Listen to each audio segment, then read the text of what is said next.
Latin America was swimming with a scandal. A Polanco princess had turned out to be a traitorous side hoe by cheating with the husband of her best friend, whom had recently had his daughter. Mexico, the epicenter of this scandalous entertainment earthquake, was shaking in confusion. How could a Mexican princess be so deviant against a tatted Argentinian? And somehow the short pauper with a great voice was avoiding the fire of their questioning. Sure, Angela Aguilar had studied in the school of Carla Panini. Of course, we live in a judgmental world that still believes Cazzu's tattoos and streetwear is a sign of some kind of hoodlum personality. Yet, what of men like Christian Nodal, who jumped from woman to woman and literally became her? What of that guy? Well, he's my dad. Not Christian Nodal, but that chameleon type of energy. When my father was with my mother, he was bougie as if. He loved luxury like her and thought she had an innate elegance. When he was with his other wife, who was black, suddenly he was a social justice warrior and began discussing the plights of its diaspora as if he had just migrated from Nigeria. It was something I noted in Jesse in Japan, my previous episode. My father's chameleon nature was integral to his charisma and how he destroyed women. It gave him the capacity to charm people via what they believed they were. My mom thought she was Lux. His other wife thought she was socially cognizant. And either way, he was ready to scheme. There's something I note within my own social curiosity, especially of my personal anxiety. You survive rooms by observing how people think they are. If she's a reader, then my father was a bookworm. If he loved space, then my father was NASA. For Christian Nodal, with Belinda, he became a pop star. With Cazzu, he became a rebel. And with Angela, he returned to his regional roots. The problem was, this guy was the essence of nothing, because he became what the women of his life wanted of him, until he grew bored with them. So what of his kid? Growing up with a dad that had no personality beyond the person he was swindling was exhausting. It felt ungrounding, and if I was not in his new episode of mental instability, I did not matter. If he was hanging out with jewelers and I did not know how to tell a diamond's carats, I might as well have been dead in a coal mine. As a child, this made me feel useless and abandoned because my father was not simply addicted to attention, but also the glory of having a woman transform you into better as you killed her spirit and mental health. It was like watching his elevator go up while hers went down and feeling the rush of air that comes with rising at the exchange of someone else. As his child, I had no life beyond him, at least to him. One of my last questions I ever asked him was, "Why do you love me?" Of course, he said, well, you're my daughter. When I asked for more details, he said to me, "Why don't you tell me why you love me?" Typical gaslighter. Of course I did and made a list, and then he went quiet. I had nothing for him to take, which meant anything I gave was mute. Yet he came to life when he was plotting a new scam of someone that had piqued his fascination. This is one of the things that hurt me. I never fascinated him. My dad sparkled, when he felt his lies succeed. He loved seeing someone fall into a truth that did not exist and in turn love a man that could not love but was addicted to how he inspired it. Thus my heart oddly goes to the women of this situation. What Angela did was cruel and forever should staple her as a bad friend just out of sheer protection for women. Yet my father was a fantastic liar, and as women we are trained to believe that how a man changes for you is proof he loves you. Christian changes quick and big, which is why his love bomb game must be peak. For Cazzu, her wonder must be how she created a family with a man that easily abandoned it to make a totally different life within seconds. Unfortunately for her, she has learned the cruel lesson that men who cannot love quickly enter and exit a woman's world the minute he loses fascination. As for his little girl, I hope she does not feel devastated as she meets his many wives and the children he will be obsessed with at the time when he's still with the wife of the year. She will see him love them like he will never love or be loving towards her because she gets invited to his home, his family, his world, while her mother always wonders how he duped her into believing that that would be them. Okay, so that episode ended rather darkly, but I think one thing that I noticed with Christian that is so similar to my dad is that these are men who kind of fall in what I call fascination. They fall in fascination, they don't fall in love. They fall in love, they fall in love with how the women of their life love them.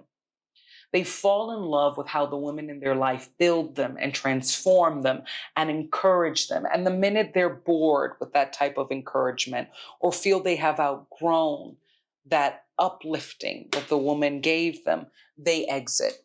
And obviously the world wonders, how could they be so cold? How could they be so evil or scandalous? And the thing is, when you are bored with somebody or bored with a situation, we all been bored and we left. We pay for a movie, and if it's boring enough, we're like, F it. I lost $15. I'm out of here. I'm not losing my time. And they really see it as that. Like, I'm not losing my time anymore. There's nothing to work out. You no longer entertain me. You no longer encourage me. And I can't imagine a better excuse, as horrible as it sounds to us who fall in love and have humanity, than a woman being pregnant and having a baby. Because there's motherhood is so wild for women. It is such a transformation that is not always easy to process physically, emotionally, mentally. And some men find it very unattractive. And if they are self-centered, or like Christian and my dad kind of fall in fascination, their exit is imminent. Because if they try to love you through it, or like kind of, build you up, and you don't always receive how they're building you, they're like, I'm done. It's out. You're clearly lost your mind. I'll send child support. The flip side of that is that they might feel like you're no longer building them. Or if they stick it out, they will feel like they are saints. And when they eventually leave, it will still be this brought up moment of kind of, it's like a debt. Remember that time I was there for you at your worst? It really made me feel like a saint. Remember, I'm your saint. And of course, this linkage, I'm sure people will be like, you don't know about him. He could be really in love. But the quickness from which he enters and exits these relationships, particularly in terms of like, he's erasing all his face tattoos, he's dressing differently. He had to have cheated. He just had to, because these men kind of like, it's almost like they booked a rental. And they have this house, they booked a rental, and quietly they're going to that rental until they feel safe enough to buy it and make a home. And they don't see it as cheating. They see it as, I'm just bored. And you have to know you're not completing me anymore. And it's something that, and I talked about it in the episode, one of my saddest realizations was my father did not love me. He did not respect me. At best, he was just entertained by my television, analysis of Succession. But I was so hurt that he was not fascinated by me. That because I saw when my father wanted someone to like him, he totally changed his personality. If they said they loved anime, suddenly he was a cartoonist. If they said they loved cheeseburgers, he knew every good cheeseburger on the planet and was making you a restaurant list. When he wanted someone to like him, he transformed into their mirror. And he never did that for me. And it was really hard to realize he didn't like me. He didn't feel this impetus to get to know me and unpack me and treasure my layers and encourage and build them, because that's what a father is supposed to do. And I talked about it. It was overwhelming to see how eager he was to connect with everybody whenever we hung out. And on one hand, it was relieving because then he wasn't verbally and mentally assaulting me.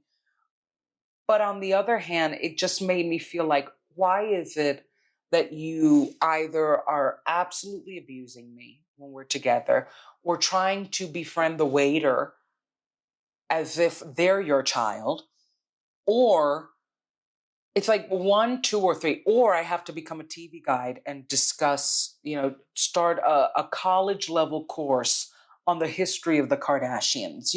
Like it's like I just have 3 options with you. There's no nuance to this relationship. You're not trying to impress me. You're just trying to like excuse why you're unimpressive and you don't want to. And that's a really hard, jagged pill. And what I feel with Christian that's so similar to my dad is that when they want to impress somebody, they become that person. And the way they leave, part of why it's just so cold is that they don't try. They don't try to impress you. They don't try to heal you. They don't try to make things work. They feel you have left them because you're no longer interesting. And for Cazzu, part of what will probably be her journey and the journey of so many women who have suffered, kind of fallen for a scam artist, like my mother did, is that I gave my heart, my future, to somebody who could so easily walk away. What was real? What was real about us? What was real about them? And the truth is, you were real. Your love was real.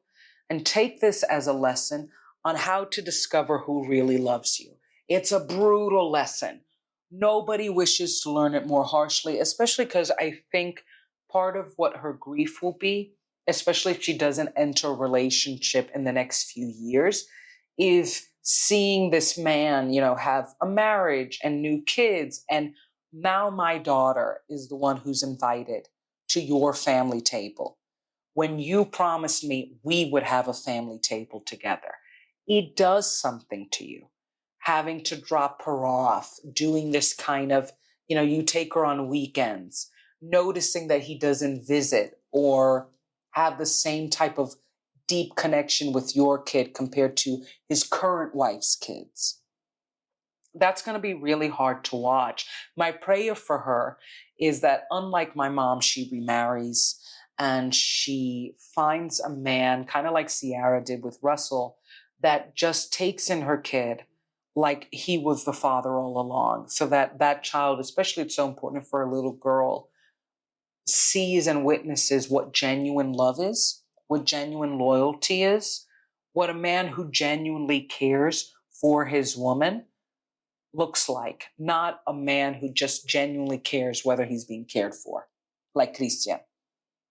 And prayers up for Cazzu, because it's a lot of grief. It sucks. And with Angela, my advice to her is just stay fascinating. Make sure you always make him reach. But that guy's going to be married a few times.